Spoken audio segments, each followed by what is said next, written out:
Я приветствую вас, дорогие друзья, уважаемые гости и подписчики моего канала. Всем большое спасибо, что ждете по средам нашей встречи с Костем Бондаренко. Он на связи прямо сейчас. Константин Петрович, приветствую вас. Добрый день. Друзья, всем большое спасибо, что подписываетесь, ждете выпуски. Пожалуйста, подпишитесь на Костя Бондаренко и в Телеграм, и на YouTube, чтобы, как говорится, не теряться. И вот эти все запреты, там, ограничения. Главное пользоваться. Телеграм, YouTube, и тогда чем больше будет пользователей, тем, соответственно, чем активнее вы будете, тем это будет сделать сложнее. Ну, так работает этот механизм, да. Всем... как бы нашей с кисточкой, как говорится, в фильме «Буратино». «Буратино» будем сегодня обсуждать, и его «Лебединое озеро». Кажется, Зеленский теряет контроль, теряет нить, и это видно. В общем, в любой непонятной ситуации как бы устраивай награждение. А кого награждать? Правильно, Стерненко. Среди важных, уважаемых людей, медиков, там каких-то волонтеров. Значит, обсудим ситуацию в Украине. Ну, конечно, топ-тема – это Иран, да, это противостояние, которое продолжается, серьезные удары. Ваши вопросы принимаются традиционно и, как всегда, в сообществе YouTube, абсолютно открыто, под анонсом нашей встречи. Милости просим. Если хотите оставить свой вопрос так вот, чтобы вот, никого не дожидаясь, QR-код используйте вот это приложение. Вопрос, мнение появится прямо на экране, и канал поддержите. Также ваши вопросы принимаются в закрытом сообществе в телеграм-канале «Клуб зрителей Шелеста». Ну и, конечно, в чате трансляции, но, внимание, в самом конце, потому что если пишете на протяжении эфира, в середине или в начале, они просто улетят, эти вопросы, их не успеваю отслеживать в режиме живого эфира, поэтому досмотрите до конца и в конце вот задайте свой тот или иной вопрос, если вдруг не получите ответов на протяжении эфира. Опрос сегодняшнего эфира звучит вот следующим образом. Причем я считаю принципиально важно именно так поставить этот вопрос с точки зрения, вот если анализировать, абстрагироваться и наблюдать за событиями вообще в мире. Когда война в Украине выдохнется, именно это слово, война выдохлась, никто победит, что там будет, а вот именно сама война, то есть неинтересно, бесполезно, месилово какое-то, и вообще как бы интерес угас, все угасло, и сама война, вот ни шатка, ни валка, вот когда это будет? Через месяц, через полгода, через год, или она уже выдохлась, уже пора заканчивать? Проголосуйте, пожалуйста, Константин Петрович, давайте с этого начнем, потому что сейчас очень много разных как бы вариантов аналитики, а как повлияет война США и Израиля против Ирана на события в Украине? Что думаете вы? Я считаю, что война уже выдохлась, по большому счету. И, соответственно, на сегодняшний день, например, Россия является главным государством, которое предлагает мирные условия, которое предлагает выход из войны, но, правда, на своих условиях, вот, которые напоминают капитуляцию для Украины. Вот. Что касается Украины, Украина, несмотря на то, что она уже на пределе ресурсов, и даже за пределами ресурсов, потому что ресурсы не просто исчерпаны, фактически срабатывает уже парагвайский сценарий. Я напомню, что в 1870-71 годах настолько были использованы человеческие ресурсы в войне, бездумно были использованы, что Парагвай до сих пор не восстановил демографический баланс с 1870-х годов. Так вот, Украина тоже фактически уже перешла этот рубеж, который в свое время перешел Парагвай. Восстановить в ближайшее время человеческий баланс, человеческий потенциал будет невозможно. Поэтому Украина уже фактически исчерпала ресурс. И она исключительно на внешнем допинге, на внешних вливаниях, на предоставление Украине оружия и денег ведет войну. Войну уже в долг, войну, за которую еще будут расплачиваться следующее поколение и так далее. Вот, я уже неоднократно говорил, Украина войну уже проиграла. То есть с этим надо смириться. Надо думать о том, как восстанавливать страну после войны. Вот.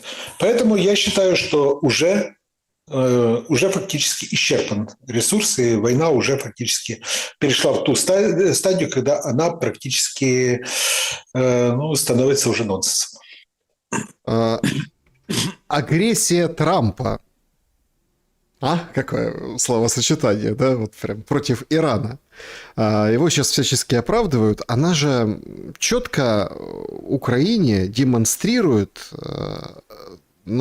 чего хочет, условно, большая ядерная держава от какой-то другой, достаточно амбициозной.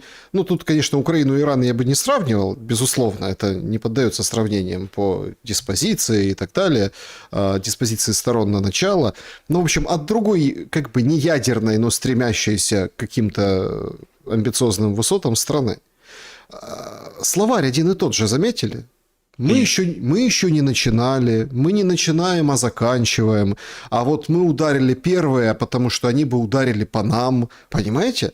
То есть, прям калька мы один в воюем, один. Да, мы воюем не с народом, мы воюем с режимом и так далее. То есть, одна и та же риторика. Я это тоже подметил первый день фактически боевых действий. То, что Трамп фактически ввязался в самую крупную авантюру во время своей политической карьеры, которая ему будет дорого стоить, это уже очевидно. Трехдневной прогулки не получилось. Легкой прогулки. Запылал весь Ближний Восток. Говорить о том, что так и было задумано, знаете, это хорошая мина при плохой игре. Трамп сейчас будет думать, каким образом выйти из этой ситуации. Возможно, не сразу, но в любом случае он будет пытаться решить иранский вопрос малой крови. У него есть большое количество врагов, с которыми он действительно находится в противостоянии. Иранский фронт может оказаться как раз тем фактором, который может усугубить ситуацию с Трампом и его командой, для Трампа и его команды. Что касается ситуации, которая сейчас сложилась на Ближнем Востоке, пока что в выигрыше находится только один единственный игрок. Это Россия. Объясните, почему. Как бы это ни выглядело странно. Несколько аспектов. Давайте начнем с того, что фактически сегодня только Россия и Великобритания являются теми игроками, у которых есть разветвленная сеть, разветвленные отношения со всеми игроками, со всеми сторонами конфликта. И, соответственно, Россия на каком-то этапе может выступить посредником, если речь зайдет об урегулировании ситуации. Все остальные втянуты в большей степени, чем Россия, в этот конфликт. Второй момент – энергоносители. В условиях, когда нефть перестает или тормозятся поставки нефти из Ближнего Востока, потому что перекрываются и Баб-эль-Мандебский, и Ормузские проливы, стоят танкеры, никак не могут организовать поставки нефти на нефтеперерабатывающие предприятия и так далее. Россия тут предлагает свои услуги. И уже в Европе начинают думать, а может нам временно снять санкции и начать уже диалог с Россией, потому что иначе может получиться так, что мы столкнемся с астрономическими ценами на топливо и так далее. То есть это второй аспект. Третий аспект – это действительно и рост цен на нефть, что тоже на руку России. Четвертый момент. В войне, которая сегодня идет между Россией и Украиной, украинский вопрос уходит даже не на второй, на третий или четвертый план. Украина не сможет, скорее всего, получить системы ПВО и ракеты к системам ПВО, к тем же системам Patriot, что тоже играет на руку только России. И, в принципе, в целом усиливаются позиции России и в переговорном процессе, который сейчас немножко притормозился, но не остановлен. Так что я думаю, что в этой ситуации как раз пока что в выигрыше Россия. Уже есть конспирологические теории, что это все на самом деле, это такой коварный Путин, это он специально все затеял, это он подтолкнул Трампа. А Трамп, мы же помним, это агент Краснов, который работает, еще завербован КГБ. А Путин это совсем не Путин, потому что реальный Путин уже давно умер, а сейчас двойник управляет. Знаем эти все вещи. И вообще вокруг этой войны столько конспирологии, столько конспирологии. Вот, в том числе и там знатоки иудаизма там обратили внимание на праздник Пурим, вот, и так далее, и так далее. То есть символику, символизм ситуации. То есть в этой ситуации, как бы мы ни говорили, как бы мы ни оценивали, но все-таки Россия пока что в выигрыше и потирает, очевидно, руки. Вот. Мы видим, что она не спешит не становиться ни на одну сторону. Да, они осудили, в Москве осудили то, что произошло, но не более. Смотрите, по поводу молчания Москвы и, вот, и Пекина, вот сейчас мы поговорим, это прям очень интересно, тем более, что это прямо касается и Украины в том числе, как сейчас разложим. Тут очень интересный момент. Вы заметили такой культурный шок у многих украинцев?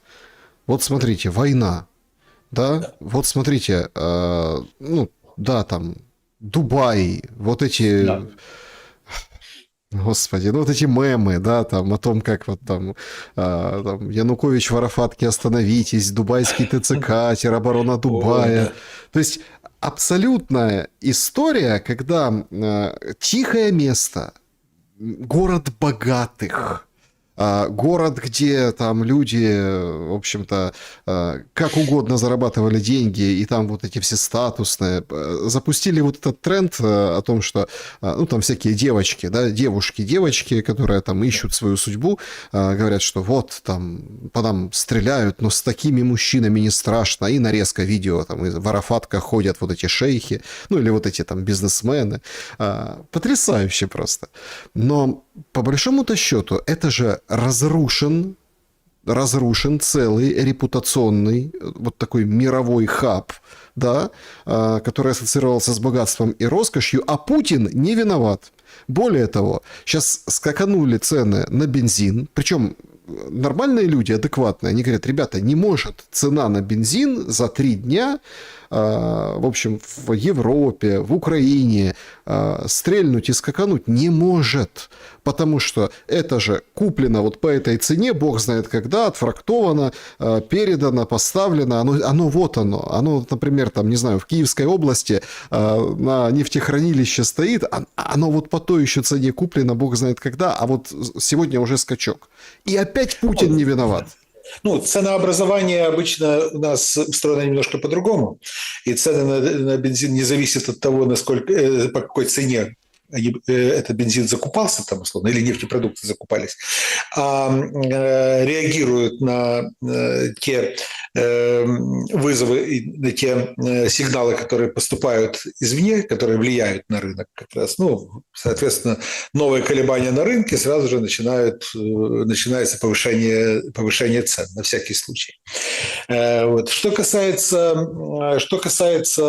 ситуации вокруг Объединенных Арабских Эмиратов, у нас очень многие забыли, что на самом деле вот, в момент, когда начиналась война в Украине, в этот момент в Объединенных Арабских Эмиратах тоже было неспокойно.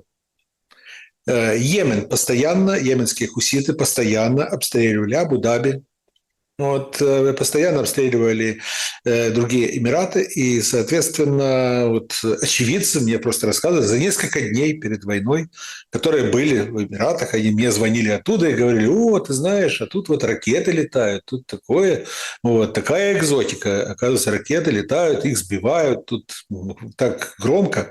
Вот. На самом деле там давно неспокойно. Другое дело, что не было таких серьезных прилетов, и действительно на фоне более-менее спокойной жизни последних лет вот как-то призабылась призабылась нервозность. Вот. Между прочим, лидер Объединенных Арабских Эмиратов, вот, он на прошлой неделе он успел созвониться и с Путиным, а на следующий день и с Зеленским. Вот, тоже очень интересный такой момент. Человек, в принципе, соблюдает политез перед всеми силами, которые могут в той или иной степени повлиять на ситуацию. Призыв Зеленского, ну, мол, вы же сотрудничаете, страны залива, с Путиным, давайте организуйте нам перемирие, мы вам специалистов по ПВО отправим. Это, наверное, самое сумасбродное, что можно было в этой ситуации разгорающегося скандала сделать. Владимир Александрович в последнее время, он уже старается каким-то образом, скажем так, где-то себя самого, вот, где-то как бы это сказать, не знаю, наверное, пересовершенствовать, наверное, там, маразмы, которые он выдает один за другим. То есть он каждый день выдает порцию каких-то абсолютно глупых, абсолютно идиотских сентенций. Вот. Но в данной ситуации это одна из них. Вот. Ну, многие уже, я уже говорил в прошлой передаче, нашей прошлой программе, что на Банковой очень многие всерьез уже говорят о том, что вот у нас есть такое впечатление, что президент слегка неадекватен. Ну, вот, слегка неадекватен. Это видят и за рубежом, поэтому отношение к Владимиру Александровичу тоже соответствующее. Европе очень несладко и непросто в политическом плане в связи с войной в Иране. А Европа – это же основной донор Украины. И, ну, во-первых, сегодня Сиярто в Москве. Он на фоне вот этого всего, скажем, скачкообразного ценообразования, он в связи с Ираном, он едет договариваться о дешевой российской нефти для своей страны. И я не знаю, там пока еще не видел, не сообщали, может быть, немножко позже сообщат, договориться. Но тут же опять Украина, камень преткновения. Орбан говорит: Урсула, надави на Зеленского, никаких санкций участвовать, будем все ветировать, санкции 90 миллиардов. А Зеленский гнет свое. Выпустили Шмыгаля, тут начинает рассказывать о том, что вот там попали дроном. И такую историю рассказал. Я вчера как бы ставил его в шубе. Говорит, попадание, загорелось, нефть кипит, а мы ее качаем, горящую. И, в общем, оборудование и поломалось. Но этого не видно со спутников, там еще как-то не видно. Это внутри проблема. То есть, понимаете, это уже и так, и сяк не хотят запускать эту дружбу, но венгры уперлись и стоят на своем. Фица сегодня тоже сказал никакой электроэнергии в очередной раз. И это все происходит на фоне тотального раскола, опять-таки по Ирану, где Трамп гнет через колено себя поддерживать, а кто-то гнется, кто-то нет. Куда вывезет? А вот в том-то и дело, что европейцы почувствовали слабину определенную, которую дал Трамп. Вот. И это касается не столько войны в Иране. Война в Иране – это уже проявление этой слабины. Это касается того, что в судебном порядке в Соединенных Штатах отменены пошлины, которые вводил Трамп в прошлом году.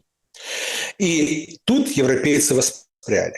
И в этом отношении очень интересен был визит Мерца, канцлера Федеративной Республики Германии в Вашингтон. Мерц приехал и так начал фактически свысока говорить о том, что а вот мы не согласны на то, что Европа не принимает участие в переговорах по Украине, а вот мы не согласимся ни на один вариант мирного договора, если он не будет согласован с Европой, и так далее, и так далее. Мерц – это представитель не только Федеративной Республики Германии, он как человек-выходец из BlackRock, вот, он является представителем вот этих глобалистов, которые прислали Мерца как определенного парламентера к Трампу, вот, чтобы качать права. И, соответственно, тут же мы увидели, как целый ряд государств, лидеры которых входят в этот глобалистский интернационал, антитрамповский глобалистский интернационал, как они вот начали либо критиковать войну, либо же говорить о том, что мы не предоставим возможность для Трампа принимать, ну, условно говоря, мы не будем принимать самолеты как это сказала Испания, полностью зависимая и ориентированная на Великобританию сейчас. Вот. Или же Британия, которая торговалась относительно того, предоставлять свои возможности для помощи Соединенным Штатам или не предоставлять, и так далее, и так далее. То есть все это мы сейчас наблюдаем. Вот. Что же касается Украины, Зеленский, как я уже говорил, он дальше продолжает абсолютно странную политику, в том числе и относительно своих соседей. Я уже прозвучала Венгрия, прозвучала тема Словакии. Зеленский дальше тешит себя иллюзиями, что ему удастся свергнуть Орбана 12 апреля и привести к власти, помочь прийти к власти Петеру Мадеру, вот, оппоненту Орбана. Зеленский дерзит и хамит фактически и Орбану, и Фицу. Зеленский посылает определенные сигналы угрозы Беларуси. А что это за история? Вот мы с вами разбирали этот трек, Да. но я правда... Я даже на это внимания не обратил, потому что это в порядке горячечного бреда и этих всех заявлений полоумных, которые вы, и окружение там думают, что уже все как бы с катушек слетел, но ведь это может очень серьезно аукнуться. Это может серьезно аукнуться, но в данной ситуации Зеленский просто озвучивает волю не свою, а озвучивает волю своих хозяев. А кому интересно повоевать за Беларусь? Это как раз изначально, начиная с августа 2020 года, с акций против Лукашенко, за этими акциями стояли британские спецслужбы и их представители в Европе, Польша, страны Балтии и так далее, те, кто ориентируется на Лондон, на лондонскую политику. Вот. Тихановская – это точно так же, как и Зеленский, креатура Британии. Вот. Поэтому сейчас то, что происходит вокруг Беларуси, это тоже попытки именно британских спецслужб разыграть определенную карту на всякий случай. Условно, если вдруг проигнорируют Россия и Соединенные Штаты, проигнорируют позицию Европы и глобалистов, и пойдут на определенные какие-то достижения, и вдруг там Зеленский, не Зеленский, но Украина, актуальный лидер Украины к тому времени, подпишет некое соглашение, то необходима будет новая война, которая бы втянула Россию, не давала бы России расслабиться. То есть, условно, закончилось в Украине, началось в Беларуси. Закончилась русско-украинская, российско-украинская война. Поставили точку. Через несколько дней необходимо будет применить определенные действия, в том числе с участием Украины, в том числе с участием некоторых государств сопредельных с Беларусью, для того, чтобы начать новую серию действий, которые бы в обязательном порядке вовлекли бы в новую войну России. Нужен будет новый триггер для того, чтобы Россия дальше... В чем? Подождите, вот смотрите, сегодня же Путин увеличил армию. Да, там несущественно увеличил. Нет, несущественно, там просто имеется в виду, что гражданский состав и военнослужащих количество.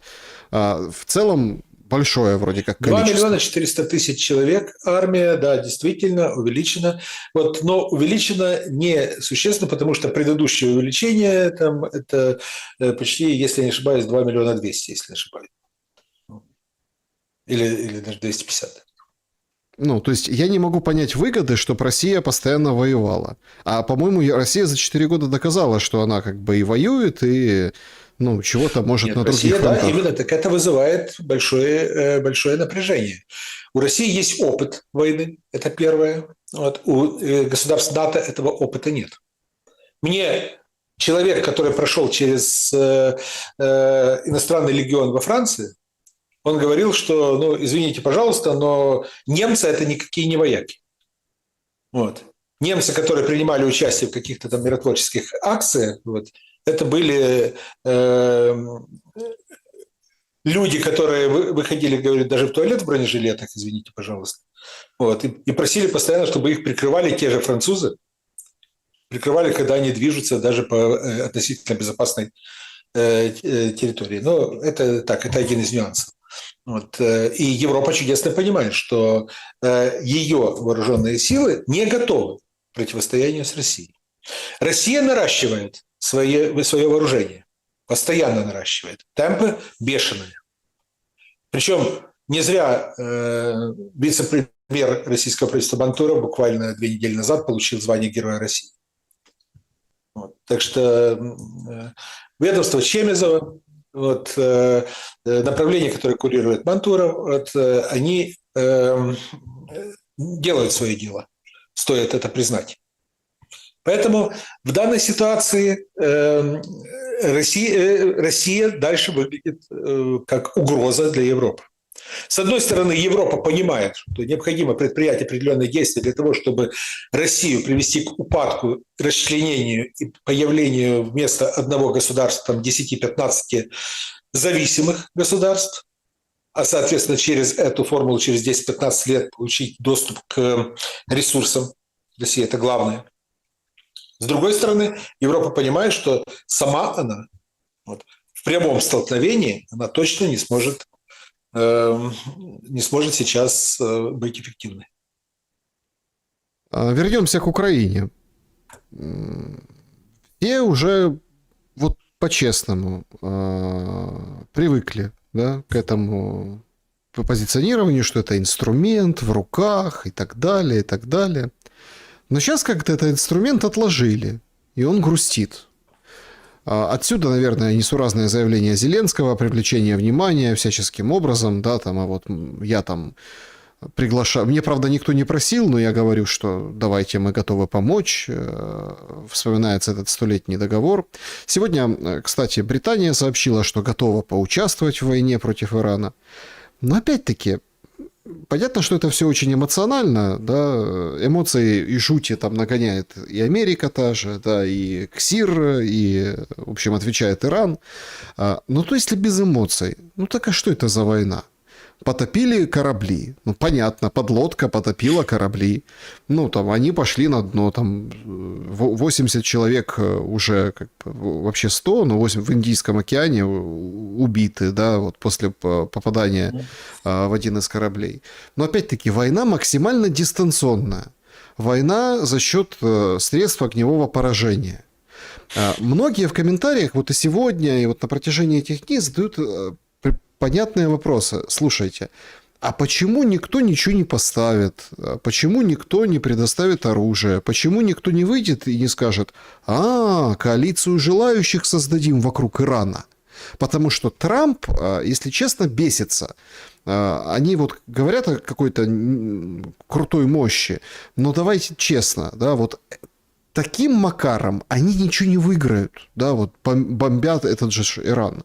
А страны залива как-то не шибко хотят туда влазить, потому что, во-первых, они понимают, что это циничный расчет, но он есть, что если условно там это все затянется или как-то угомонится и Иран выстоит, то они могут спокойно США предъявить претензии и сказать: ребята, а давайте теперь по-другому делить деньги и нефтедоллары. То есть все прекрасно это понимают. Плюс, ну, опять, давайте тоже. США, так, а как так получается? Вот сегодня тоже был эпизод, летела ракета в сторону Турции. Сбивает корабль, да, эту ракету с ПВО, она падает, МИД делает заявление, что мы оставляем за собой право, там, все, что надо, не допустим, защитим. Но летела-то она на американскую базу. Получается очень интересная ситуация. Американская база в твоей стране – это не признак безопасности или там фактор безопасности, а фактор угрозы. Именно так сейчас и воспринимается очень многими. Вот. И как раз об этом говорят сами арабы. Вот мой знакомый из Омана, вот, ровно вчера то же самое вот мне писал как раз. Вот, как раз говорит, ну, нас давно предупреждали, что американские военные базы точно не являются защитой для Ближнего Востока. Вот. Но сейчас мы здесь вот наблюдаем, что вот эти старые слова, которые мы раньше воспринимали так сквозь пальцы, они являются сейчас, имеют под собой определенный вес. Вот. Но что касается Трампа, давайте не забывать, что Трамп ограничен во времени, по большому счету. Если до конца марта он не сможет добиться убедительного успеха в Иране, это значит, что он очень серьезно проиграл. Почему? 1 апреля у него запланирована встреча в Пекине с Си Цзиньпином. Так ее не будет, этой встречи, если война будет продолжаться и бомбежки будут Не продолжаться. факт. Так вот в том-то и дело. Если не состоится эта встреча, если встреча будет перенесена, если война в Иране не закончится, это будет означать, что Соединенные Штаты получили определенную,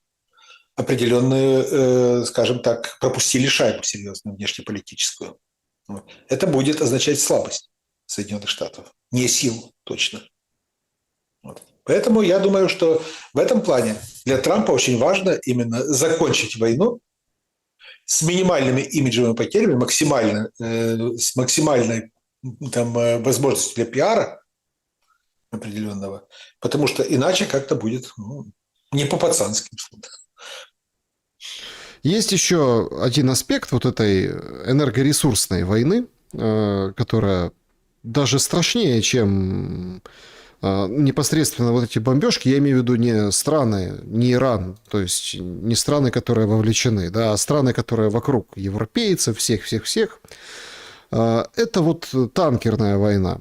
Иран поразил, пишут, 10 танкеров, да, все они стоят, в общем-то, особо не рыпаются через Ормузский пролив. Да, там флот разбомбили американцы, но давайте честно, чтобы нормально ходить, надо как раз-таки, серьезный кусок Ирана оккупировать физически. И то танкеры поражаются не только ракетами, но и дронами, шахедами, а эти шахеды летят, дай боже. То есть это задачка, которая не имеет решения. Дроны клепаются в товарном количестве, летят по этому проливу, территория Ирана, они закрывают, открывают. Китай вроде как, Bloomberg пишет, говорит, пропустите, они то пропускают, то закрывают. И в чем подоплека? Российские суда ходят нормально в Красном море, газовозы, танкеры. И вот один из газовозов возле Мальты подорвали. Говорят, украинский дрон. Причем попали, газ взорвался, и огромная дыра. В общем, все, танкер минус. И это на фоне растущих цен и очень серьезной такой зависимости. А на кого играет Украина, когда совершает такие вещи в европейских водах? Да, и каким образом эти дроны попали в Средиземное море, с которым Украина не имеет, скажем так, нет территориальных вод у Украины в Средиземном море. Вот. Хотя географически, конечно, и Черное море, и Азовское тоже являются, скажем так, морями Атлантического океана, и тоже некоторые их относят именно к Средиземноморским морям. Вот. Но это спорный вопрос, скажем, в этом отношении. Имеем в виду вот именно вот это Средиземноморье, которое является классическим, от Гибралтара до Босфора. Да.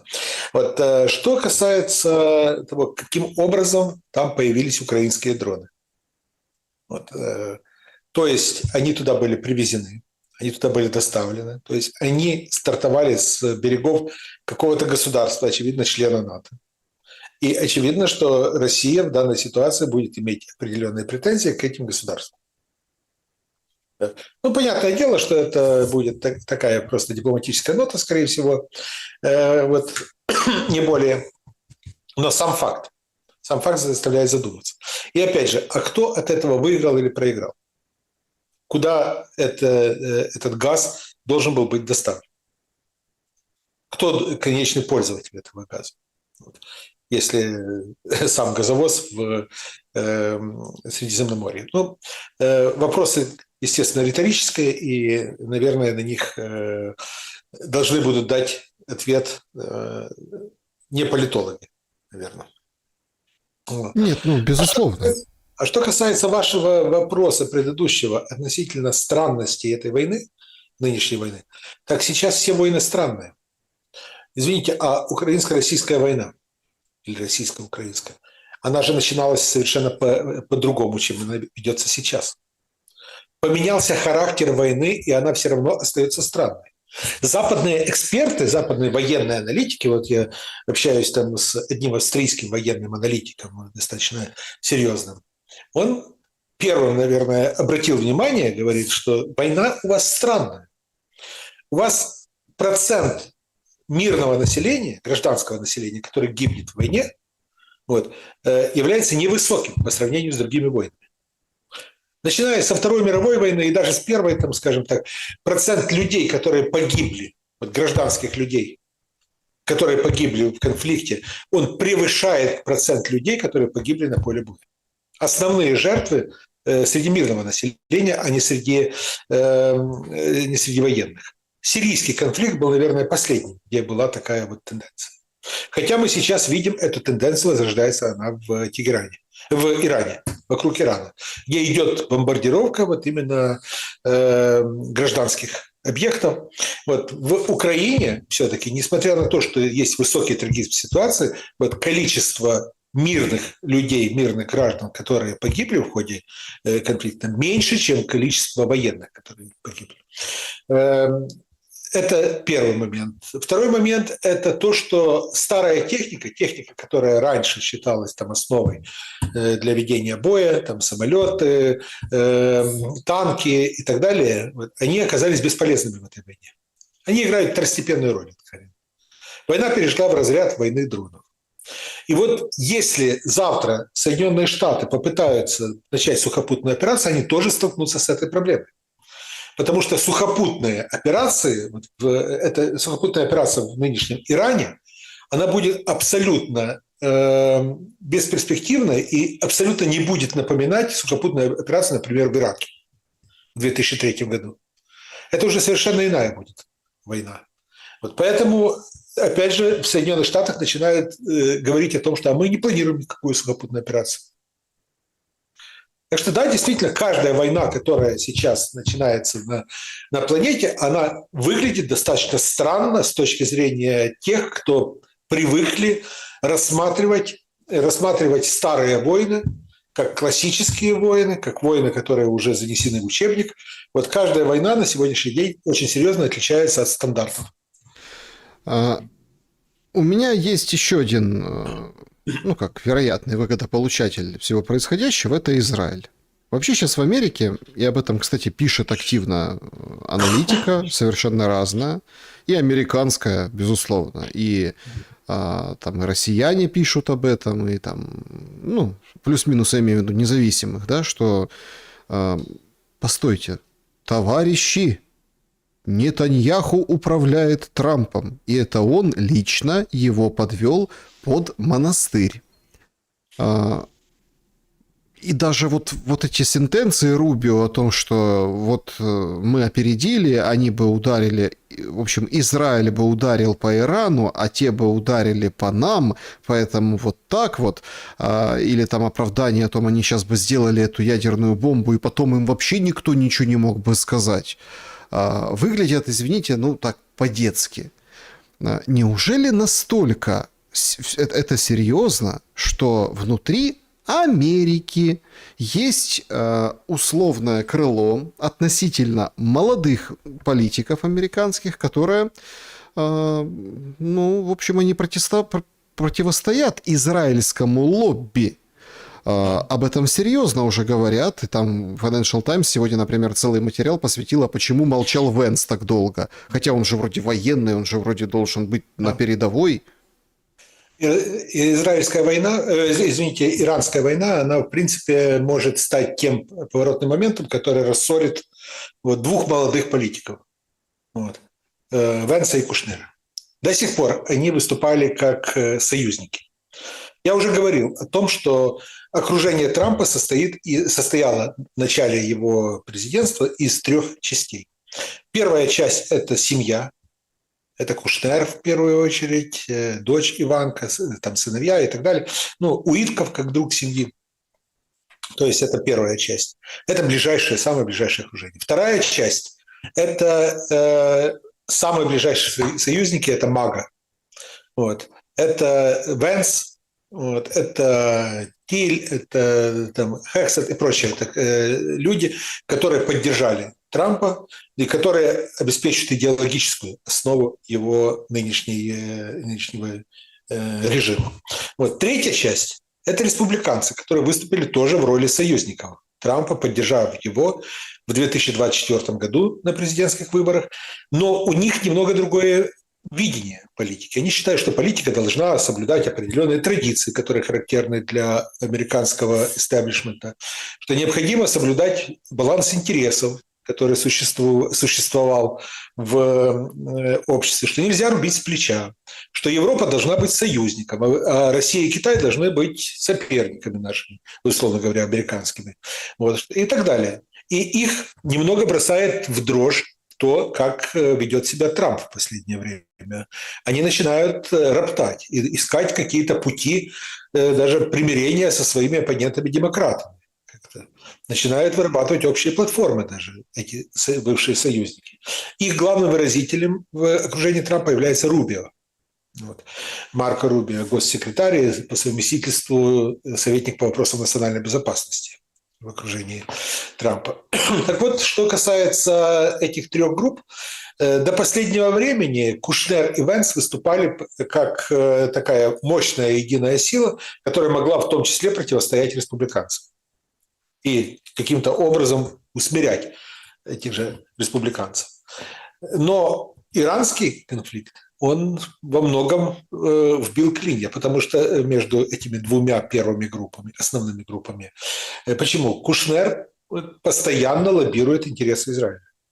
Оно и понятно. Он, скажем так, ортодоксальный еврей, он имеет очень тесные связи с Израилем, он постоянно через него лоббировал Израиль интересы, добились во время первой каденции Трампа того, чтобы Трамп признал именно Иерусалим столицей Израиля и так далее. То есть очень много было моментов.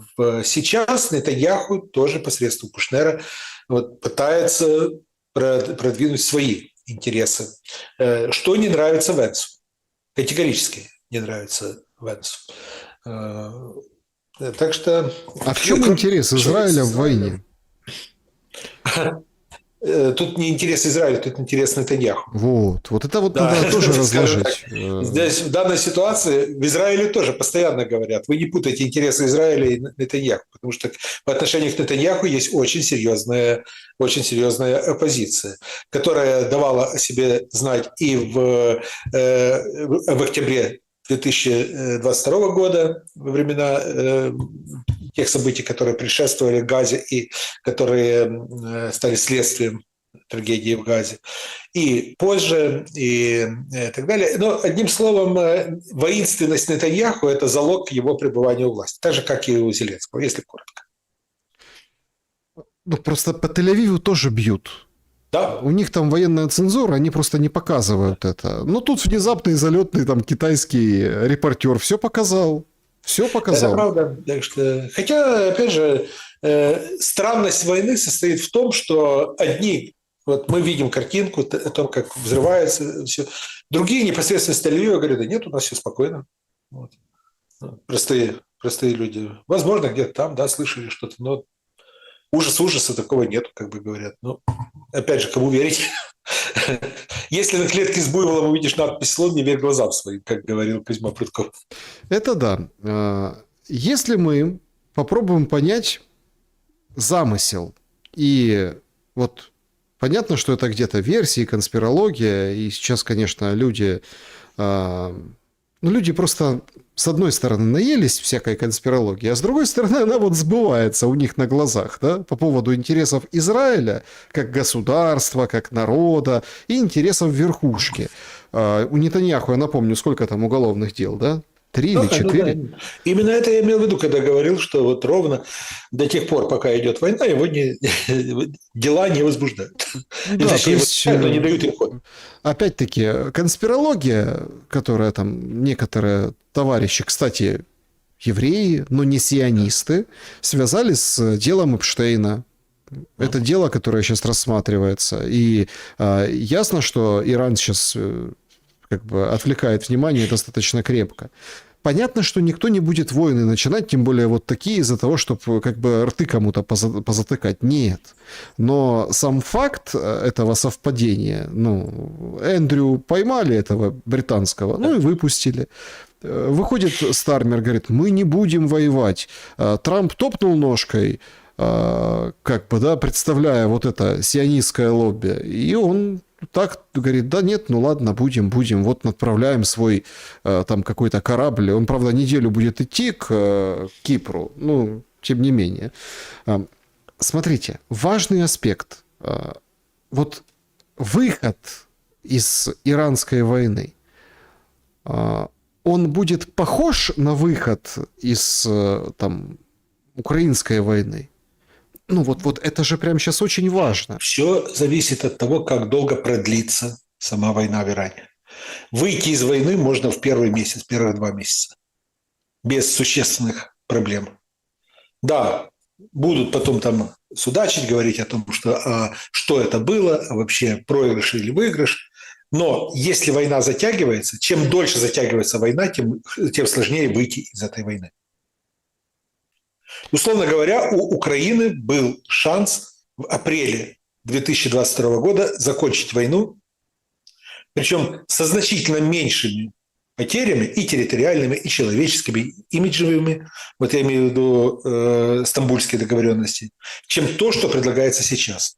Даже как более-менее, скажем так, приемлемый для Украины вариант из 20 пунктов, он все равно намного хуже, чем то, что обсуждали в Стамбуле. Вот. Поэтому чем дольше будет идти война, тем меньше шансов на то, что будет найден какой-то оптимальный выход. Все-таки, опять-таки, я не питаю никаких там, я думаю, вы тоже, вот этих чувств раболепия перед американцами, перед их там формулами свободы, там еще что-то. Но там есть возможность говорить открыто, что давайте заканчивать, и вот прям четко, программно, конкретно. В Украине такой возможности нет. Но у меня возникает очень важный такой программный вопрос. Вот смотрите, возможен ли в Украине, я сейчас даже не беру внутри, за рубежом, ну, украинский политик, любой, который выйдет и скажет, значит так, главная задача – это мир. Какой ценой? Любой. Имеется в виду не любой в плане там любой, а имеется в виду, что вот я договорюсь, вот как я буду стараться договориться по максимуму, но как получится, но главное, что будет мир. То есть мир любой ценой. Можно ли сейчас, по состоянию вот на наш момент нашего с вами разговора, любому, какому-нибудь политику вплести вот в его, скажем так, политический посыл? Сразу скажу. Первым, кто начал говорить про партию мира и про мирные договоренности, про то, что необходим мир, а не война, был Вадим Новинский. В 2017 году он создал в свое время даже общественную организацию «Партия мира». Но, понятное дело, сейчас он под 3 санкциями, вот 3 пакета санкций против него уже применены. Выступал у нас с мирными инициативами, точно так же говорил про партию мира Евгений Шевченко. Он находится сейчас в Лукьяновском СИЗО, и, соответственно, прокуратура требует для него пожизненного заключения. Вот, выступал у нас с мирными инициативами Дубинский Александр. Вот где Дубинский? Вот точно там же, где и Шевченко. Да, там, кажется, только на разных этажах у них камеры. Да? Вот, Артем Дмитрук тоже находится под домашним арестом в Лондоне, слушается дело об экстрадиции, в Украине против него санкции. То есть любой, кто сегодня выступает с требованием мира, кто сегодня выступает против партии войны, любой, кто сегодня заявляет о необходимости консолидации во имя мира, сразу же становится врагом государства. Так а что это за государство такое? Ну, извините, знаете, в 1937 году были враги народа, сейчас враги урода. Да?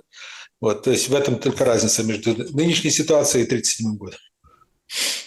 Хорошо, но мы, ну давайте так, нас история толкает по этому пути.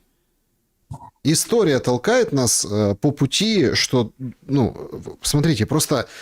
Народ уже, ну, война, правда, уже всех достала. Александр, я просто считаю, и я постоянно об этом говорил, что для успеха Вот. Необходима консолидация всех тех людей, которые за мир. Необходима консолидация, консолидирующий центр, необходима некая точка сборки. У нас этой точки сборки нет. У нас, знаете, как битва на Калке в 1223 году, которая была, когда каждый князь думал, что он сейчас героически разобьет монголов, вот, и вот за ним будет победа. И вместо совместных действий, вот, для того, чтобы собраться в единый кулак, они просто продемонстрировали удар там 5 пальцев. Вот приблизительно та же ситуация и у нас сейчас. Вместо консолидации происходит вот именно вот такой личный героизм каждого.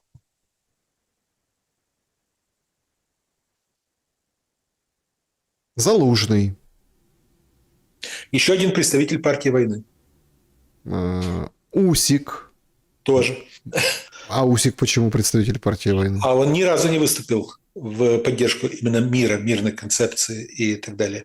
Вот. Он поддерживает президента. Он в прошлом году продемонстрировал свою сервильность, подарив свой пояс президенту, и тем самым он признал, что вот мой сюзерен. Ну, там копия была, Константин Петрович. Ну и что? Ну, извините, это же была... Ну, это хорошо, что копия, но дело в том, что сам символизм этого события. Он пришел и поклонился президенту. Да, я далек от того, что, знаете, вот когда-то в свое время вот Китай, конец 19 века, это была эпоха опиумных войн, и одна из страниц этой эпохи – это было восстание боксеров. Вот так его называли. Восстание ихэтуани или боксеров, так их называли. Так вот, я почему-то сомневаюсь, что в Украине при наличии такого количества боксеров будет некое восстание боксеров. Ну, подождите, Кличко бьется как может. Тоже, но бьется, но лично, один. Вот. Кто его услышит, может, жена, и то, если не на базаре, а близко, да, как писал Маяковский. Получается, что выхода из ситуации политического в Украине нет, он невозможен. До тех пор, пока не будет определенного объединения. Пока это будет сольная игра целого ряда ярких личностей, ярких, умных, там, с ресурсами и так далее личностей, но отдельных единиц. До тех пор, пока не будет этого объединения, до тех пор не будет никакого выхода. Если и будет, то это опять же будет там выход какого-то там дворцового переворота, когда один какой-нибудь там генерал или полковник там, значит, сменит нынешнего президента, сядет в его кресло, потом его сменит какой-нибудь там майор, этого майора капитан, капитана там сменит, и так до эфрейтора.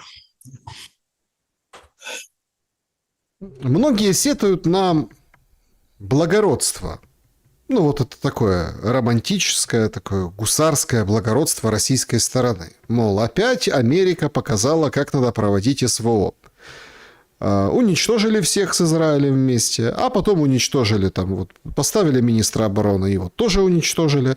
Буквально сутки он там продержался Ирана. Ну и, в общем, там вот охота за первыми лицами. Как вы прокомментируете это негодование? Действительно ли вот в этой странной войне вот это отличие между двумя СВО, Трампа и Путина,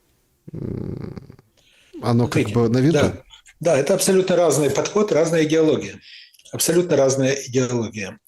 Для Трампа Иран – это абсолютно враждебное государство, абсолютно враждебный режим, в котором, как он считает, необходимо уничтожить вот все нынешнее руководство, поставить лояльное руководство, сделать фактически зависимым от Соединенных Штатов государством.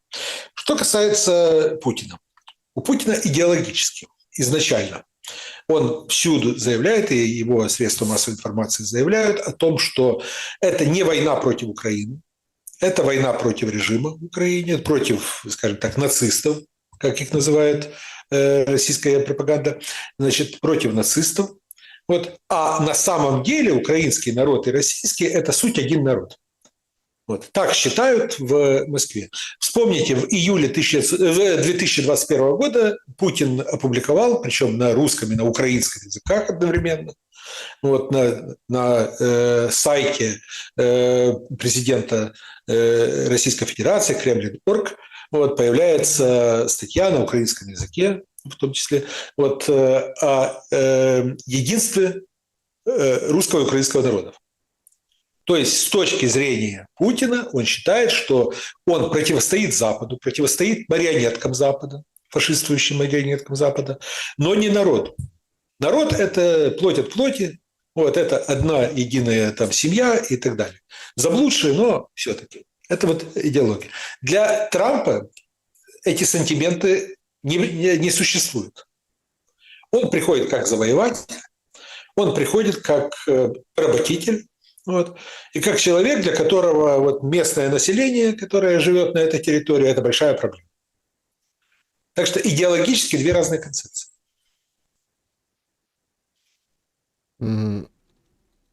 Если Россия, ну, в общем, действует так, как она действует, если внутри политиков никаких нет, значит, есть только один путь – это Зеленского нагнуть. Путь нагнуть. Или убрать. Или убрать. Да? Да. Но руками, мы уже понимаем, да. Запада, да. Кого-то конкретно. Британии, да. США. Да. Вот тоже интересный момент. Упоминает же за последние дни Трамп Зеленского, но он его не убирает. Почему?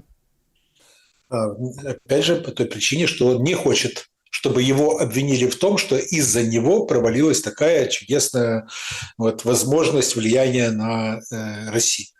Трампу приходится считаться с проглобалистским окружением в лице тех же республиканцев, которые находятся сегодня в Конгрессе Соединенных Штатов, и с которыми он вынужден, по крайней мере, до ноября выдерживать определенный политез. Хорошо, если Зеленского все-таки убирают, свергают, как он говорит, да. Приходит кто-то... Начинается борьба между двумя основными кандидатурами. Чтобы понравиться Первая Западу. проамериканская кандидатура Буданов. Да. Это первое, у которого, несмотря ни на что, Зеленский его приблизил в надежде на то, что он сейчас замажется о власть и, соответственно, потеряет определенную привлекательность. Пока социологи говорят, что не получилось. У Буданова стабильно, медленно, но все-таки растут рейтинги. И пробританский Залужный. Вот. Две концепции. Проамериканская, пробританская. Буданов, Залужный. Два генерала. Вот. У Залужного, несмотря на то, что еще год назад он был властителем дум народных и так далее, и за него готовы были голосовать не глядя, сейчас у него стремительно падают рейтинги. Ну, разочаровываются. И поэтому сейчас вот две концепции. Если завтра убираем Зеленского за скобки, он уезжает куда-то там, создает уряд в экзиле, там, или еще что-то там, или просто едет где-то на какой-то остров Эпштейна и там отдыхает до конца жизни. Там вот, это не знаю, какая у него будет судьба. Вот, но... Остров Зепштейна. Ну да, ну, например. Вот, то, соответственно, борьба развернется, основная борьба между двумя кандидатами. Проамериканским и пробританским. Зачем Буданов пошел на Пурим? О, это, знаете, это у него, что называется, как мне говорят, это не корости ради, но только волею пославшей жены.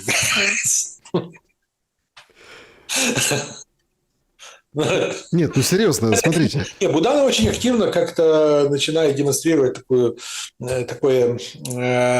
как бы, не знаю, благоговение перед иудаизмом, хотя сам он иудеем не является. Евреем не является, еврейские корни у него тоже не прослеживаются, но у него в свое время, насколько мне говорили, у него жена увлекалась каббалой в свое время. Вот. Ну, ниточки носили все, да. Да, ну вот только... Вот. Жена у него тоже не еврейка, кстати, вопреки распространенному мнению. Вот. Ну, так это чтоб американцам понравится? Да нет, не только. Это началось еще задолго до этого. Просто вот увлечение такое. Наверное, сказали ему, что это модно. А зачем Зеленский на ифтар к мусульманам отправился? Тоже. Это все смешалось в доме Облонской. Ну вот смотрите, идет просто... Нет, я почему эти вопросы задаю? Послушайте. Когда у людей нет реальной веры, когда люди неверующие сами по себе, их очень легко вот вовлечь в любую какую-то мистическую, религиозную, псевдорелигиозную или другую стихию. Просто сказать, что это круто, надо пойти, надо, потому что вот эти люди могут там, например, пригодиться, что эти связи важны.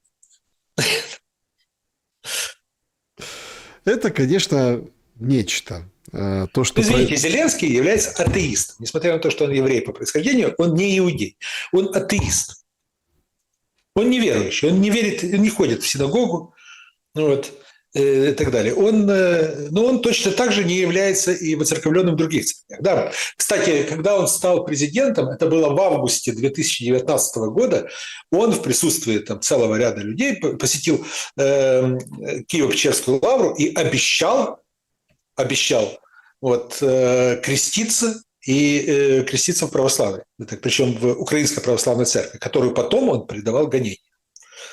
Вот такой вот нюанс. Да уж. Значит, ну, вспоминали Артема Дмитрука, он выиграл суд в Лондоне, отказали лондонцы в экстрадиции. Я искренне поздравляю Артема. Вот, желаю ему всего самого наилучшего. Значит, так получилось, что мы с ним только заочно знакомы. Вот, никогда воочию не видели друг друга, но у меня к нему очень большие теплое уважение такое. Ну, это тоже какой-то сигнал, понимаете? Лондонцы действуют как бы вопреки этим сумасбродным желаниям Зеленского. У него же задача какая там? Расправы, мести, политического какого-то. Лондон посылает сигнал очень простой. Лондон посылает сигнал, что вот есть, условно говоря, Украина, украинское направление, российское направление, вот там работай. Что происходит в Европе, что происходит в Британии, что происходит на Западе, это не твоя парафия. Вот. Здесь мы сами разберемся. Вот. Между прочим, когда, если не ошибаюсь, 2 года назад было очень странное покушение на шария. Помните, была такая ситуация. Это когда поджигали дом? Да, или не когда были, да, самокатчик там, стрелял? Да, когда самокатчики, вот это вот именно. Вот, по моим данным, именно тогда украинским спецслужбам сказали, что вот все, что западной границы Украины, вот, это не ваша сфера компетенции. Хотите заниматься, если у вас есть какие-то враги, вот там, в России, еще где-то там, вот, в Эмиратах, вот там отслеживайте. Вот. А все, что в Европе, это наша компетенция, и мы будем решать, что с ними делать. Вот. Достаточно жестко сказали, таким тоном, который не терпит возражений. Вот. Но все равно, как говорят, что нет-нет, да и были определенные поползновения относительно того, чтобы как-то похозяйничать. По крайней мере, несколько раз. Это да. Важный момент. Ну, хорошо, там Лондон понятно, на кого ставит. На кого может ставить, ну, опять-таки, кроме Буданова, на Буданова ли точно, Белый дом? Тем более, что мы видим, что там разброд и шатание на теме Ирана проявившиеся. Вы знаете, это как раз очень интересный момент. Я хочу присовокупить сюда вот недавно открывшийся филиал канала Newsmax. Там Буданов был, и Тимошенко была, и Корниенко от «Слух народа» был, и Геращенко, и все такие пришли, вот канал американцы открывают. Как бы плюнули в рожу с этим телемарафоном. Понятно, что там не те мощности, это, скорее всего, редакция, корпункт, не так много людей, ну а вдруг дадут денег и будут развиваться, представляете? Друг Трампа, владелец сети каналов, Newsmax Европа. Да, друг Трампа, но, скажем так, сейчас это заметное средство массовой информации, но в то же время нельзя сказать, что оно обладает решающим каким-то влиянием, особенно в мировом масштабе.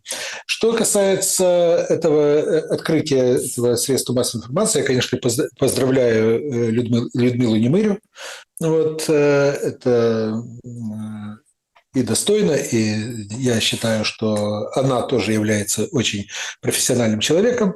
Вот, с уважением отношусь к ней. Что касается самого канала, это его открытие стало до некоторой степени и определенным пиар-ходом Юлии Тимошенко.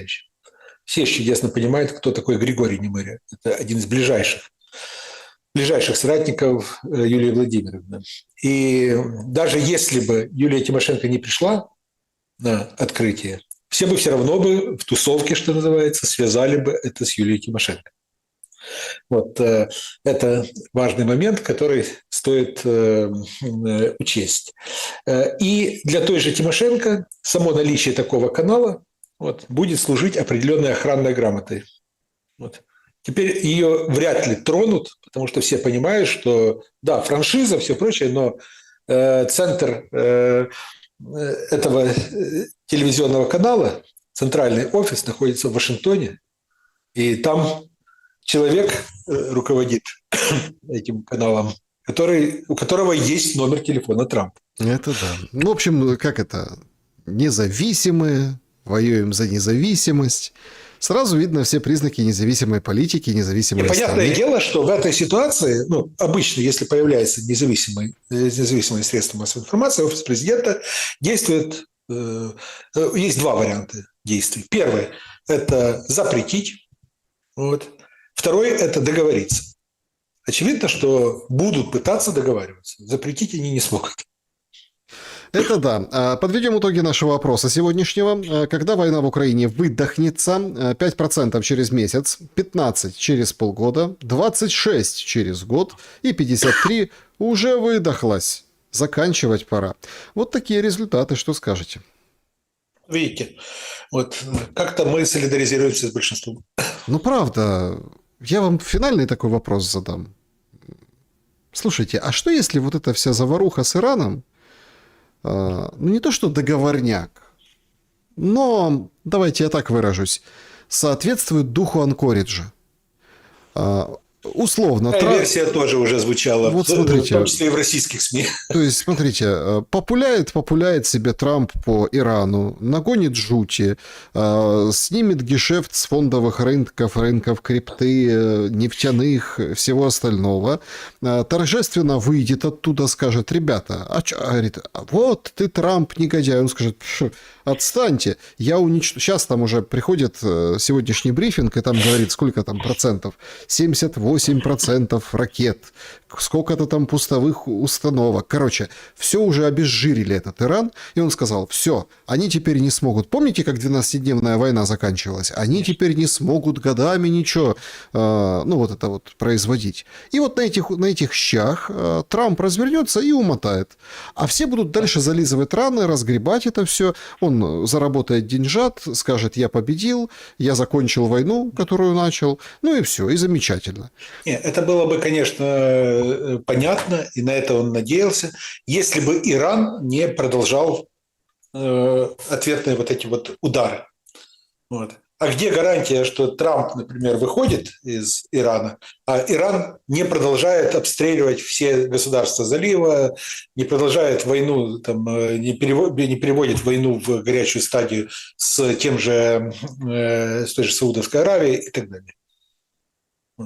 То есть смотрите. Этого никто не может гарантировать сейчас. Поэтому там очень опасная ситуация в том плане, что она может выйти из-под контроля. Мне кажется, выходит постепенно из-под контроля. Вы думаете, выходит из-под контроля? Кажется, такое впечатление. Угу. Дай бог, чтобы я ошибался. Угу. Я к чему? Вот смотрите, красиво ушел Трамп, разрулили эту постанову, кровавую, конечно, жуткую, но большую, серьезный. Это же серьезные дяди играют серьезный спектакль на Ближнем Востоке. А тут месяц проходит, март месяц. Это ультиматум Трампа, если верить после последнего разговора. И заканчивается война в Украине. Зеленский уже четко говорит: войны нет, о чем мне быть президентом. Сматывает удочки и едет в Грузию кушать. Он же как ответил в интервью? В Грузию его не пустят. Но он говорит: я в Грузию поеду кушать. Да, но если он поедет в Грузию, я думаю, его ждет судьба Саакашвили. Может, он, знаете, оно же как это в английском языке, это же Джорджия, да? Джорджия. Да. Может, он имел в виду штат Джорджия. Может, действительно, да, допустим. Да. А здесь в Украине временное правительство, подготовка к выборам, перемирие, то есть, выход из Донбасса, выполнение каких-то условий, выборы, а новый человек избирается, подписывает долгосрочный мир, и все в дамках. Не, ну, это очень идеальная, конечно же, формула. Вот. Но что-то мне подсказывает, что вряд ли она выполнима. Знаете, все мои друзья говорят, что если с тобой, говорят, пообщаешься, становишься таким жутким пессимистом и циником. Мгм. Вот в данной ситуации я остаюсь пессимистом и циником. Что-то не верится в такую форму. Слишком уж она хороша. Да, друзья, переходим к вашим вопросам. Всем огромное спасибо, что их оставляете. Спасибо за то, что пишете. Начнем с клуба зрителей «Шелест». Добрый вечер, Александр, Константин Петрович. Не касаясь причин роста цен на ГСМ, вопрос. Вот я люблю это, как бы это закрытый клуб, сообщество, и там своя камерная атмосфера, там не так много участников, да. Вот мне нравится. Вопрос. А как провести посевную? Ну, это вопрос к министру сельского хозяйства в данной ситуации.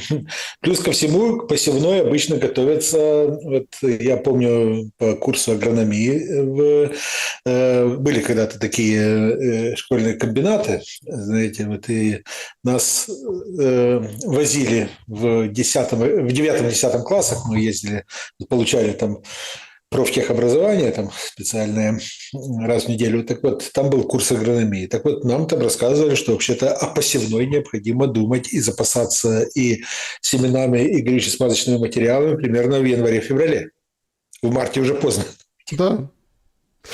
Значит, следующий вопрос. Уважаемый Константин Петрович, неделю назад вы в беседе с Дудником сказали, что публичный наезд на Залужного, за которым стоят британцы, на Зеленского объясняется очень просто. Западные элиты, в первую очередь британские, поняли, что Зеленский абсолютно невменяемый, неуправляемый. Вы подчеркнули, для Залужного не будет исходить никакой опасности со стороны Зеленского на территории Украины, потому что британские спецы будут уверены, что если они позвонят Зеленскому с приказами беречь Залужного, например, то Зеленский ни за что не сможет ослушаться. По вашим словам, получается, даже в таком важном и лично для себя вопросе, как нейтрализация конкурента, Зеленский не может пойти против хозяев британских.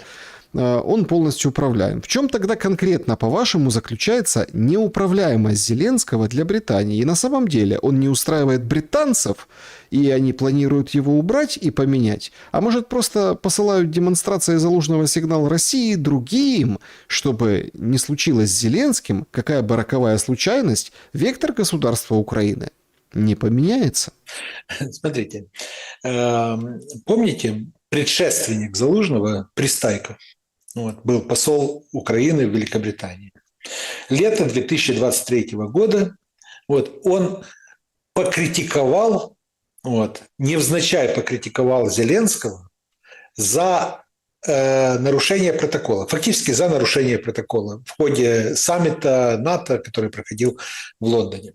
Вот. Зеленский что-то там сказал, фактически не в попад, нарушение протокола, за что его подвергли критике на Западе, и Пристайко осторожно тоже поддержал эту позицию, осторожно. На следующий же день его уволили с должности посла. На следующий же день вылетел. Залужный, который является послом, то есть государственным человеком, там, частью команды Зеленского, который представляет Украину и Зеленского в Великобритании. Вот, позволяет себе не просто критику, а просто уничтожение имиджа Зеленского. Ставит под сомнение талант Зеленского как верховного главнокомандующего. Говорит об интригах, причем таких достаточно серьезных интригах в его окружении. Вот. И, соответственно, после этого он, как ни в чем не бывало, остается послом. Вот. Остается послом, как будто бы ничего и не было. Это вот важный момент. Известно, что Залужный является человеком, с которым очень тщательно работают британцы. Очень тщательно. И взращивают его не как альтернативу Зеленскому, а как дублера Зеленского. И одновременно, когда я говорю про невменяемость Зеленского, это не только касается там, его там, определенных каких-то там, высказываний, действий и так далее, или бездействия, но и то, что Зеленский иногда забывается. Он иногда слишком вживается в роль. Он иногда забывает, что он только играет роль президента Украины. Он вдруг начинает верить в то, что он Че Гевара и Черчилль в одном флаконе. он вдруг начинает верить, что он действительно гениальный полководец, политик и так далее. Вот. И это начинает немного напрягать британцев. И они пытаются таким образом его не просто осадить. Есть разные моменты, как можно его осадить, остудить пыл. Вот. Но в данной ситуации они демонстрируют, что у них есть альтернатива. И эту же альтернативу они могут показывать и внешнему миру. Я уже говорил, что Залужный – это тоже представитель партии войны, как и Зеленский. То есть со сменой Зеленского на Залужного не поменяется ничего, кроме портрета на стене у чиновников. Добрый день, Светлана пишет. Александр Константин. Вопрос Константину Петровичу следующий. При каких условиях Китай и Россия могли бы вмешаться в ситуацию на Ближнем Востоке и в какой форме? Ну, в данной ситуации это вопрос достаточно такой риторический. У Ирана существует большое количество договорных моментов и с Россией, и с Китаем. Очевидно, Иран не обращался к России за помощью. Именно не было прямого запроса. Если бы такой запрос был, я уверен, что было бы определенное совещание и принимались бы определенные решения. Пока что нет этого обращения. Это первый момент. Второй момент. Китай действительно сегодня терпит очень серьезные убытки, которые касаются и повышения цен на энергоносители, что болезненно для Китая.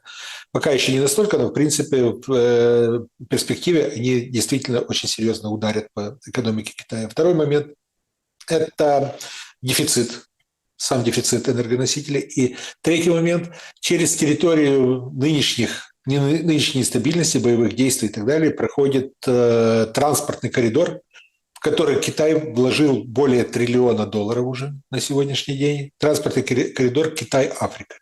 Он имеет морскую составляющую и сухопутную составляющую. Извините, но боевые действия фактически приводят к тому, что этот коридор, сухопутная его часть, становится просто парализованной. Вот. Это тоже будет приводить к убыткам определенным у Китая. Поэтому Китай рано или поздно точно поднимет вопрос о том, что необходимо прекращать это безобразие. Почему я и говорил о том, что у Трампа, в принципе, сейчас есть месяц на то, чтобы показать результат. Вот такой вопрос. Добрый день. Может ли Россия начать шантажировать Европу энергоресурсами, прекращайте поддержку Украины, отменяйте санкции, иначе нефти и газа не будет? В подтверждение моего вопроса свежая новость. Россия может остановить поставки газа в Европу прямо сейчас, а не через месяц, как того хочет Европейский Союз, сказал Путин в интервью «России-1» Павлу Зарубину. Когда Россия волей-неволей превращается в монополиста, едва ли не в монополиста поставок, то, понятное дело, она может не только шантажировать, она может делать все, что угодно. Она может диктовать цены, она может диктовать условия и так далее. Но пока что это преждевременный момент, пока еще речь не идет о том, что Россия уже полностью стала единым монополистом в деле поставок энергоносителей в Европу. Так, переходим к вопросам из сообщества YouTube. Доброго вечера, уважаемый Александр Константин. Наткнулся недавно на ролик на YouTube, в котором увидел выступающего Жириновского. Там же был Константин Петрович. Жириновский тогда предсказывал ситуацию на Украине. Что вы думали в тот момент? Были согласны? Я в тот момент внимательно слушал Жириновского. Я даже, честно говоря, не помню сам спич Жириновского, но я после того, когда я познакомился с Владимиром Вольфовичем, это было в 2004 году в Москве, у нас был достаточно долгий, пространный разговор тогда. Я еще был молодым, зеленым вообще. Пространный? Что вы вкладываете в это? По времени и по количеству тем, которые мы обсуждали. Кстати, это было сразу после президентских выборов 2004 года в таком двухэтажном особняке, где был на втором этаже кабинет Владимира Вольфовича. И, соответственно, там это впервые у меня был разговор с Жириновским. Дальше я с ним встречался раза 4. Последний раз, наверное, в году 2018. Вот, это последняя встреча. Но я всегда считал его достаточно умным человеком, очень умным человеком, будем так говорить. Человеком, который, когда видел камеру, он надевал на себя маску специальную. Маску, которую многие считали клоунской, вот, потому что он так специально, нарочито там еще пытался как-то эпатировать публику. Но в плане политического чутья, оценок и видения, вот, да, это был очень умный человек, очень, очень серьезный политик. Здравствуйте, Василий, Одесса. У меня такой вопрос, Константин Петрович. Как вы считаете, может ли Россия применить ядерное оружие против Украины, если, конечно, со стороны Украины к ним не прилетит такого рода заряд? И может ли США применить против Ирана ядерку, даже с учетом того, что у Ирана как бы нет такого оружия? Спасибо за ответ, с большим уважением. Смотрите, уже даже наибольшие адепты применения ядерного оружия в ближайшее время со стороны России, тот же Сергей Караганов, профессор, и те отрицают применение оружия по Украине, но говорят о том, что вот было бы полезно применить ядерное оружие, например, по Германии или Великобритании. Другие говорят по Польше там, и так далее, но при этом, называя государства Европейского Союза или членов НАТО, вот, Украину как бы оставляют за скобками. Опять же, я выше говорил, чуть раньше я говорил, почему, по какой причине. А что касается Трампа, ну, он постоянно говорит, что появилось такое оружие у Соединенных Штатов, что мы как применим. Дискомбамбулятор? Да. Типа того. Да, как применим, то весь мир вздрогнет. Так что, ну, пока не применили это оружие, я думаю, что переходить к ядерному – это Значит, вопрос от пользователя. Кто выживал в мясорубках гражданской войны 17-22 годов? Те, кто тихо переждал, или тот, кто выбрал правильную сторону конфликта? По-разному. По-разному. И те, кто выбрали неправильную сторону, тоже выживали, но в других условиях. Гражданские войны рано или поздно заканчиваются гражданским миром. Вот. То есть одна сторона побеждает, другая либо вынуждена смириться, либо эмигрировать, либо же идет в расход. Вот, сторона. Гражданские войны очень жестокие по своей сути. Вот, и иногда в гражданских войнах очень сложно понять, какая позиция является выигрышной. Потому что гибнут и те, и те, и те. И те, кто стараются спрятаться и переждать, и те, кто стараются приспособиться, и те, кто стараются демонстрировать героизм. Вот, единого рецепта нет. Почитайте Толстого «Хождение по мукам». Очень ярко все написано. Так. По Ирану. У Америки, возможно, планы с Ближнего Востока сделать горящий Восток, то есть натравить всех соседей Ирана на него, а самим управлять процессом, спрашивает Татьяна. Видите ли, когда делили Османскую империю, а большинство стран, государств Ближнего Востока, кроме Ирана, вот, они являются осколками старой Османской империи, вот, делили очень условно. Очень условные границы, очень много было там противоречий заложенных. Вот. И еще тогда, во времена Лоуренса Аравийского, вот, сразу после Первой мировой войны, многие говорили о том, что границы нарезаны таким образом, что одной спички хватит для того, чтобы зажечь какую-то огромную войну, огромный конфликт. И в ходе конфликтов, которые были на Ближнем Востоке, вот, всегда речь шла о том, чтобы не дать возможности распространиться новому конфликту на весь регион. Вот, та же ситуация сейчас тоже наблюдается. Не дать возможности, чтобы весь регион одномоментно запылал. Потому что никто никуда не девал те старые противоречия, которые лежали в основе тех государств, которые создавались после Первой мировой войны на Ближнем Востоке. Так, вопрос Константину от Николая.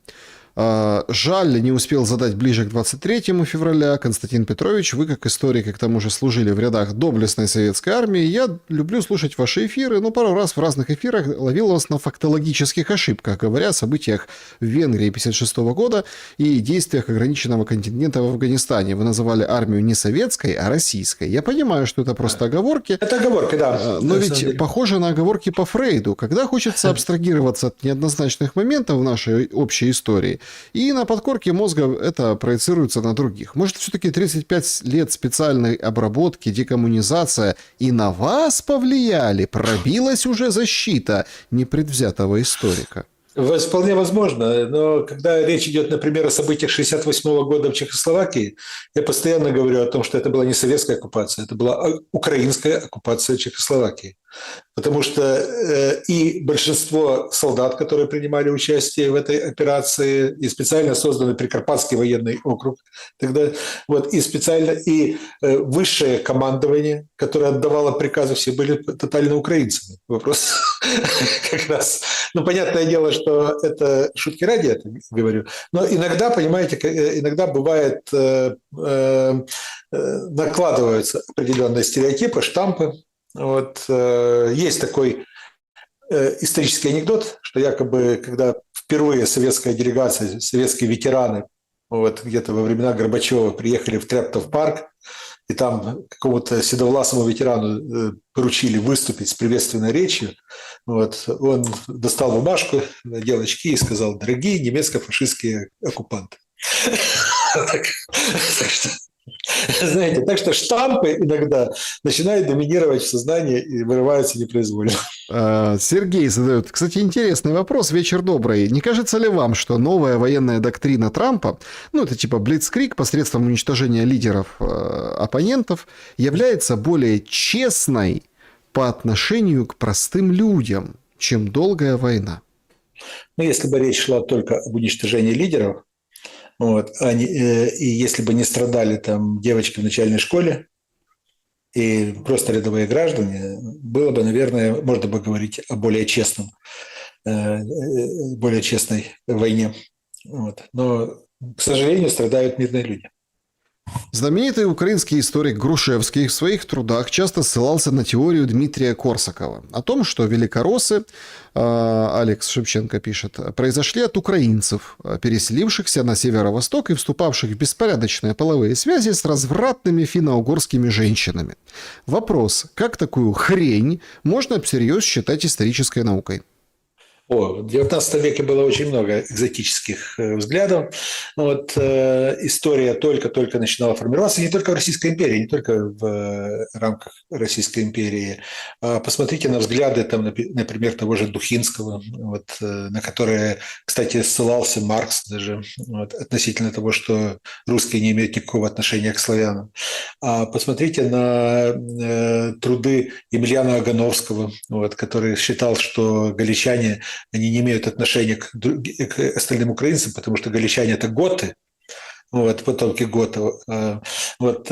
И точно та же ситуация. Кто-то говорил о том, что вот вследствие там, экспансии вот, неких приднепровских славян, финно-угорские земли, появились там как раз некие гибриды, вот, гибридные поселения, которые потом стали основой Московского княжества и других северо-восточных княжеств. Кто-то говорил о том, что после разгрома Батыем Киева и там нынешней территории Украины большинство населения ушло на север, и на самом деле вот только вот это пришлое население является настоящими носителями русских генов Руси. То есть было очень и очень много экзотических формул, некоторые из которых и сейчас поднимают и начинают их очень активно пропагандировать. Следующий вопрос тоже интересный. Что такое кесарево безумие? Есть ли у кого-то из современных кесарей признаки этой элитной хвори? В данной ситуации мне сложно сказать. Сложно сказать, потому что я на самом деле как раз в таких тонких материях не особо разбираюсь. Есть, оказывается, он до сих пор еще жив, я еще в студенческие годы зачитывался его трудами. Такой чешский, он сам врач по образованию, Иван Лесный. Вот. Он ставит диагнозы политикам, историкам и так далее по информации, которую он достает из документов, летописей и так далее, свидетельств современников, и он ставит диагнозы. Вот. Ну, в данной ситуации я такого мастерства точно не достиг. Добрый вечер вашему дому. Константин Петрович, с колл-центрами в Днепре что? Это передел или рычаги извне? Может, Россия на переговорах повлияла? Спасибо вам. Нет, я думаю, что передел. Что в данной ситуации речь идет о переделе, не более. А уже я просто смотрю, как сейчас пошли некоторые волны отбеливания отдельных персонажей. Вот, просто идет заказуха, тотальная заказуха о том, что вот порядочных и хороших людей обидели ни за что и так далее. Вот, явно там речь идет не о внешнем заказе, а о банальном переделе. Так, значит, Константин Петрович, чат трансляции подключаем. Раскол православной церкви в Украине выгоден иудеям. Что думает об этом историк? Я не вижу какой-то явной выгоды для иудеев. Я вижу, что могут получить те или иные христианские конфессии.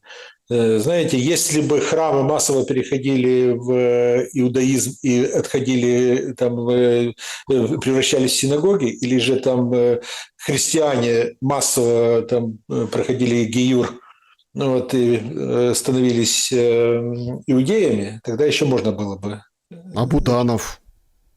Нет, ну, опять же, мы же не знаем. Ну, мы не смотрели, конечно. Не смотрели, не проверяли, так что вот. Но я не вижу как раз пока что каких-то преференций для них. Доступ к управлению, государственному управлению, влиянию, так они без этого имеют влияние. Зачем еще и раскол? Константин, в Лондоне объясняют все тем, что это план Пилсудского 2.0, поэтому и Польша стала ключевым плацдармом, как для оружия, так и для экономики. Что вы об этом скажете? Спасибо. Вы имеете в виду план Пилсудского как план создания Междуморья, как буферной зоны между Европой и Россией? Ну, видите ли, как-то очень-очень медленно воплощается этот план. В 2017 году был шанс превратить вот это трехморье, идея трехморья, превратить именно вот это междуморье единое. Но после варшавского выступления Трампа в 2017 году оказалось, что как-то Соединенные Штаты не заинтересованы в этом плане. В Польше сейчас, между прочим, не все так однозначно. Там две партии, которые между собой борются. Одна ориентирована больше на Великобританию традиционно, вторая на Брюссель. Вот, и у них реально между собой идет между собойчик. А дальше идет уже, если посмотрим южнее, там, Венгрия, Словакия, возмутители спокойствия. Не все так однозначно на Балканах, не все так однозначно в Чехии. Так что пока что идеи, как замкнуть вот эту линию, превратить ее в том числе, кстати, и с эффективным использованием украинского фактора. Вот. Тоже как бы не особо понятно. Да, и еще очень важный момент. Идея трехморья, идея Междуморья, точнее, невозможно ее воплотить без Беларуси. Она не будет полноценной без Беларуси. Так что не все идеи, которые были характерны для 1929-30 года, когда Пилсудский начал их провозглашать, вот, не все эти идеи могут быть применимы в 21 веке. Угу. Вопрос. В начале разговора вы упомянули о демографической проблеме в Украине и последствиях. Вопрос. Если война на Ближнем Востоке продолжится, куда беженцы побегут и что ждет православие в Украине? Беженцы будут бежать по-разному, в разные направления, потому что, знаете, Украина не самое безопасное место для жизни. Из Огня в Полыми, да? Вот, это такой вопрос. Тот же арабский шейх какой-нибудь, он проще, ему будет проще уехать в Европу или проще уехать даже в Латинскую Америку, чем ехать в Украину. Так, значит, следующий вопрос. Так. Ага, тут всякие тут приходят, спамят нам в чате трансляции. Нехорошие люди. Одни и те же сообщения строчат. Есть такие, как бы специально. Значит, увидим ли мы бой Кличко-Усик во втором туре выборов президента? Как вы думаете? Я думаю, что это будет очень занятное зрелище. Конечно же, драться вряд ли кто-то будет. Возраст у Кличко уже не тот, скажем. Вот. Все-таки, когда человеку за 50, выходить на ринг чревато. Но выйти на дебаты, я думаю, что 20 с Ирона могут дать очень большое поле для наслаждения.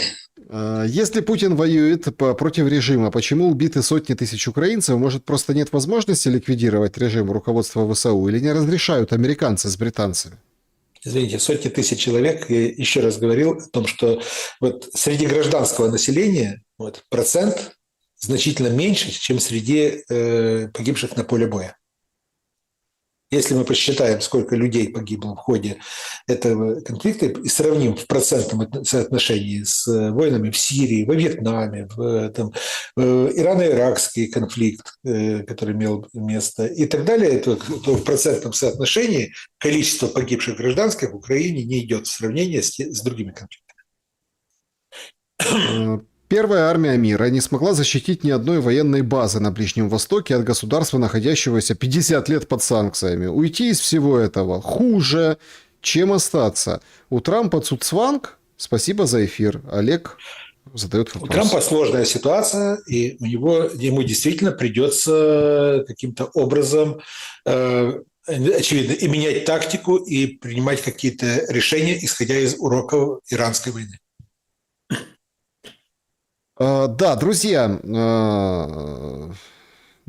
спасибо всем большое за то, что пишете, общаетесь. Значит, я всех приглашаю на канал Константина Петровича. Значит, давайте мы закончим вот на этом вопросе. Просто ваши вопросы, есть специальная рубрика, и вот там исключительно вот ответы на вопросы, общение с аудиторией, поэтому понятно, что все вместить мы не можем, а запрос очень большой. Значит, вот Денис спрашивает, Александр и Константин, как вы считаете, почему в так называемых файлах Эпштейна нет Нетаньяху? Почему? Что вы об этом думаете? Знаете, я не смотрел файлы Эпштейна, там большое количество, вот, кстати, и не обращал внимания на то, что нету Нетаньяху. Ну, наверное, очень порядочный человек, хороший семьянин, вот, и избегает, скажем, плохих компаний. Вот. Но это то, что лежит на поверхности. А все остальное уже можно только додумать. А уголовные дела тоже за другое. Это да. Кто бы их считал. Кость Бондаренко был моим собеседником сегодня. Спасибо за время и мысли. Спасибо и вам, и до новых встреч. Друзья, берегите себя. Всем добра и света. Увидимся. До свидания.